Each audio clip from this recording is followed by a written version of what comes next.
Hello, Life Groups. Welcome to week 5 of our baggage check series. In this past weekend's message, we talked about conformity, and we focused on Romans chapter 12, verses 1 and 2. We talked about in the first 11 chapters of Romans, Paul sets the foundations of what to believe.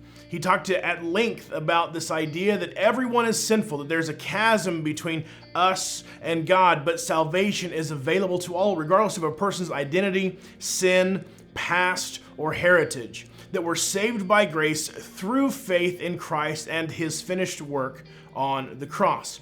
And then we move to chapter 12, and Paul shifts his focus from what to believe to how to behave. And he begins with this reminder: because all he has done for you, offer your bodies as a living sacrifice. And then he talks about how we truly worship. Sacrifice is something that everyone at the time would have been familiar with. Under the old law, people would bring an animal to the priest who would then place it on an altar as an atonement for sin. But under the new law, Paul is telling us that our lives are a living sacrifice because Jesus has become the substitute on behalf of sinners, making us right with God. And then Paul challenges us. He says, don't copy the patterns and behaviors and customs of the world, but be transformed by the renewing of your mind. Let God transform you by changing the way you think.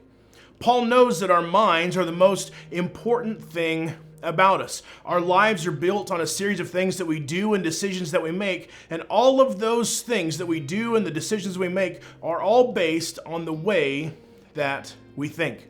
So as we begin to let God transform the way we think, we begin to see the things we do and the decisions we make that reflect that change, the change of a transformed mind. We're either going to copy the behavior and customs of the world and allow the world to shape and to mold us, or we're going to allow God to transform us by changing the way we think. There's no middle ground. C.S. Lewis said it this way: there is no neutral ground in the universe. Every square inch, every split second is claimed by God and counterclaimed by Satan.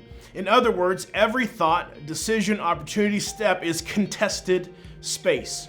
And in that space, we'll either gravitate towards the behaviors of this world, or we're going to renew our minds into the way that God thinks. Paul is telling us that there is a better way to live. Therefore, in view of God's mercy, his kindness, his love for you and me, live a life of worship. You don't need to copy the world, but let God transform the way you think, one step at a time, one day at a time, one decision at a time. The old has gone and the new is here. Enjoy your discussion today.